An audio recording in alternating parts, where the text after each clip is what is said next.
गोष्ट सांगितली एका राजकुमारीची। काय होती ती गोष्ट? तिला एक परीराणी कायम मदत करत असती। मग एक दिवस परीराणीला लांब निघून जावं लागतं। आपल्याला एखादा माणूस किती बी जवळचं असलं तरी बी त्याच्या भल्यासाठी जर लांब जावं लागलं तर जायला हवं, बरोबर का नाही? राजकुमारी कधीच एकटी पडणार नाही।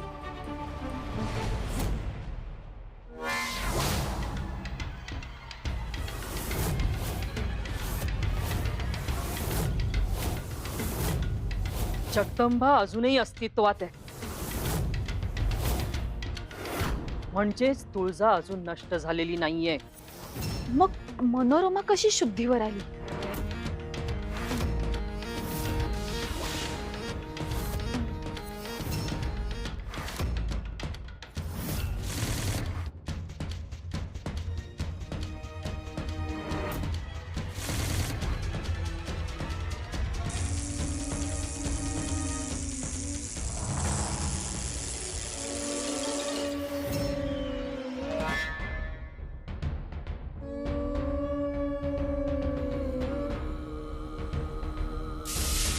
आता आलं माझ्या लक्षात। त्या ग्रंथातील अशुद्धता, अपवित्रता शोषून घेतल्यानंतर तुळजाला योगनिद्रेची आवश्यकता भासली असणार। ही देवांची निद्रा असते, ते ही निद्रा वर्षातून एकदा घेतात। याचाच अर्थ तुळजा आता योगनिद्रेत आहे। उत्तम योग जुळून आलाय। आता कोणत्याही क्षणी माझं पुढचं अस्त्र, माझा वीर जगदंबापर्यंत पोहोचेल। उद्या सकाळपासून जगदंबाचं सगळं आयुष्य बदलून जाईल आणि यावेळी तिला वाचवायला तुळजा सुद्धा तिथे नसेल।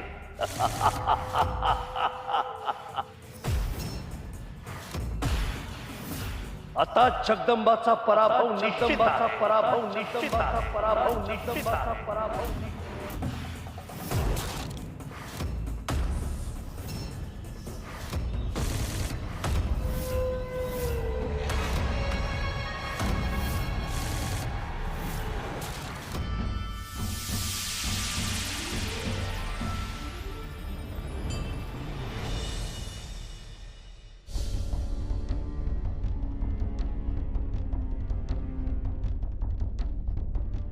एवढ्या दिवसांनी आलायसा, तुमच्यासाठी झाक स्वयंपाक बनवते आणि तुमच्या आवडीची खीर बी बनवते। कर कर, एवढी वर्ष त्या कोठडीत राहून जेवणाची चव काय असत्या तेच विसरलोय बघ। तिथं ते देतील ते किडूक मिडूक काय बी खायचं आणि तसंच त्या अंधार कोठडीत पडून राहायचं। ही गुलामगिरी लय भयंकर असत्या बघ।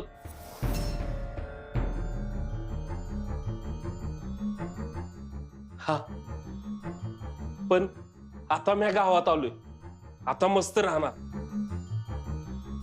मला आलेले अनुभव समद्या गावाला सांगणार, समद्यासनी शहाणं करणार। काय गरज नाही गावच्या लोकांना शान करायची, ते आधीच आतीलही शानी आहेत।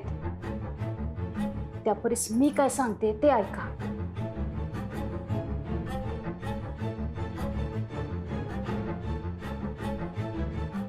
तुम्ही असुरांच्या राज्यात राहून आलाय का नाही? होय। तिथं काय चालतंय, कसं चालतंय, तुम्हाला समजा ठाव आहे। होय। मग त्या असुरविद्येचा वापर करून गावातल्या लोकांना आपल्या ताब्यात कसं घेता येईल ते बघा। सुंदरा, हे काय बोलतेस? अगं, ती आपल्या गावातली माणसं आहेत, आपली माणसं आहेत। आपल्यासाठी त्यांनी काय आपल्यासाठी ढेकळ केले आतापर्यंत? हा, गावातली समधी माणसं एक जात हलकट आणि नालायक आहेत। अहो, तुम्ही नसताना गावातल्या लोकांनी लई टोमणे मारल्यात मला। आणि सगळ्यात जास्त हलकट घर तर त्या जनक बाबाचं आहे। जेव्हापासून त्या अवधसा पोरगी घरी आल्या नव, अहो जगणं कठीण केलंय होती ना माझं। अगं, ती एवढीशी पोरगी किती गरीब वाटत्या, तिनं काय केलंय तुझं? चेहऱ्यावर जाऊ नका तिच्या, खालमुंडी आणि पाता धोंडी आहे नुसती। अहो तिच्या परिसी एकदा नाही 100 वेळेला अपमान झालाय माझा. तू उगाच ग बसा. तुम्ही नसताना समजा घर चालवलंय म्या आणि तुमच्या परीस जास्तच नरक यात ना भोगल्यात. उगा माझ्यावर दादागिरी करू नका, नाहीतर गाठ माझ्याशी हा सांगून ठेवते.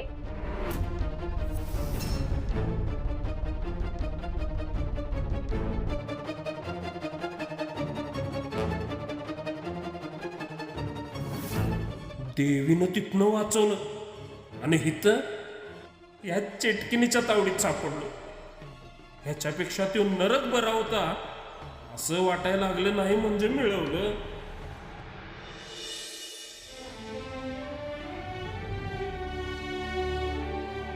तू जाई मी कट्टी होते तुझ्याशी, चिडले होते, पण मला आता खरंच वाईट वाटतंय ग.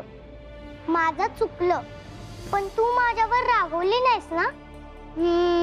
मला माहितीये तू आता बोलू शकत नाहीस ते, कारण तू योग नेत्यात आहेस ना. तू जाई, तू लवकर बाहेर ये ना त्यातून. माझ्याजवळ ये ना ग. मला माहितीये आता तुझी देवी शक्ती माझ्यापाशी नाहीये, पण तू काळजी करू नको हा. माझ्यावर किंवा या गावावर कुठलंही संकट आलं तर मी माझी शक्ती वापरून त्याच्याशी लढेन, सगळ्यांना वाचवेन. कारण जी तुळजाईची शक्ती ती जगदंबाची शक्ती.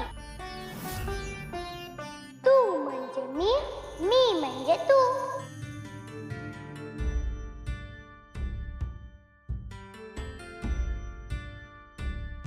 अरे वा, पूजा झाली. पण किती सुंदर पूजा रचली आहेस ग तू, माझी गुणाची लेखते. बरं हे घे, देवीजवळ नैवेद्य दाखव. देवी आई, घरात जे काय होतं ते तुझ्या समोर ठेवलंय बघ, गोड मानून घे.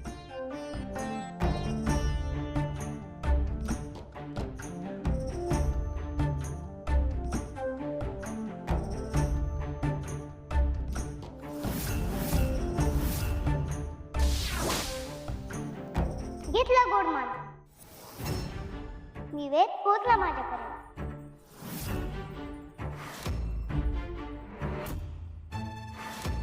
काय बोललीस ग?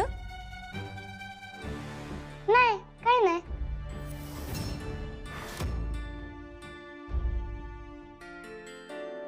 बर चला, मी धनाजीरावच्या वाड्यावर जाऊन येतो. त्यांनी आपल्याला बैल दिलाय, आपण जमल तसे पैसे फेडू म्हणलं होतं, पण पैसे दिलेच नाहीत. ते देऊन येतो.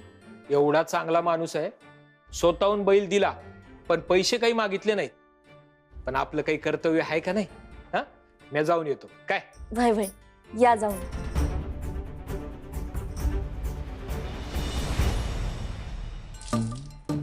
ए नाही नाही, असं खोटं नाही बोलायचं. नियम म्हणजे नियम, तो मोडायचा नाही. मी काय नियम मोडलाय? जा, तूच खोटं बोलतेस. अरे थांबा, का भांडताय एवढे? बघ ना जगदंबा, हा किसना नियम मोडतोय. किती सांगितलं तरी ऐकतच नाही. ह्याला काय तर शिक्षा कर आता. ए नाही ग, या रेषेच्या आत उभारायचा नियम हिने आधी सांगितलंच नव्हता. मग मी का शिक्षा घेऊ? तुला शिक्षा मिळालंच पाहिजे. मी नाही घेणार. अरे थांबा, भांडू नका. मला कळलंय काय झालंय ते. किसना, तू नियम मोडलायस हे खरंय. मग आता त्याची तुला शिक्षा घ्यावीच लागेल. अगं पण हे बघ, पहिल्याच्या शर्यतीत नेम असतो ना. पुन्हा सांगितलं नाही म्हणून काय झालं? तो मोडणं चुकीचं आहे ना. आता कुणाची वस्तू न सांगता घेतोस का तू? तुला आईने एकदा सांगितलं असेल ना, रोज रोज तेच सांगायला लागतं का तुला? नाही. बघ मग झालं तर. एकदा आपल्याला नियम कळला की कायमचा तो पाळायचाच असतो, हो की नाही? हो हो.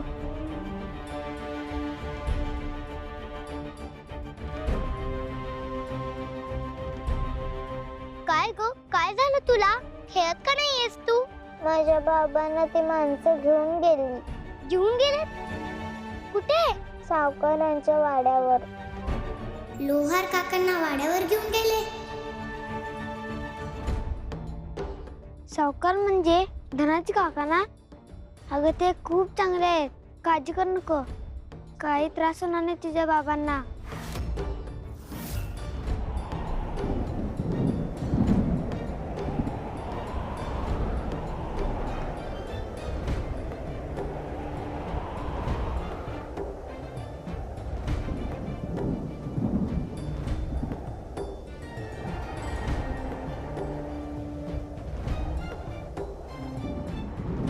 हा अंधार पुन्हा आला.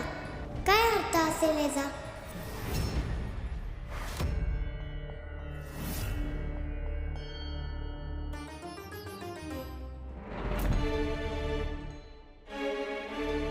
लोहार दादा, अहो काय आहे? काय चाललंय? जनक बाबा, तुम्ही इथं जावा जावा इथं, नका थांबू इथं. अहो माझं राहू द्या, पण तुम्हाला काय झालंय? कुणी मारलं? आई राजा, धनाजीरावच्या वाड्यात ही माणसं काय करतायत? कोण आहेत हे? अहो जनक बाबा, म्हणूनच तर सांगतो, जावा इथनं, नाहीतर तो येईल. तो कोण? तो हा काय प्रकार आहे? हे आपल्या गावात काय चाललंय? आतापर्यंत जे रिपू आपण पाठवले त्यांच्यापैकी कुणाकडे इतरांना भुलवण्याचं कौशल्य होतं, तर कुणाकडे इतरांना जाळून भस्मसात करण्याचं सामर्थ्य होतं. पण हा रिपू हा थोडा वेगळा आहे. याला एखाद्याला मारायला नाही, त्याच्यावर राज्य करायला आवडतं. आणि एकदा का याची बाधा झाली की मनुष्याचं स्वतःवर नियंत्रण राहत नाही. स्वतःची पात्रता, योग्यता, क्षमता सगळं विसरून तो स्वतःला सर्वश्रेष्ठ समजायला लागतो, एखाद्या सम्राटाहूनही जास्त श्रेष्ठ. आणि मग सगळं जग त्याला क्षुद्र, कसपटा समान तुच्छ वाटायला लागतं.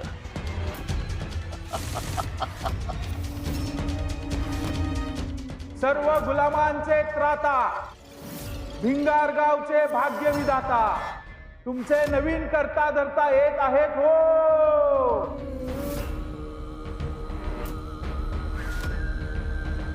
असुर नरेश, स्वतःला लोकांचा भाग्यविधाता समजणारा हा रिपू नेमका आहे तरी कोण? मत मत मत मत मत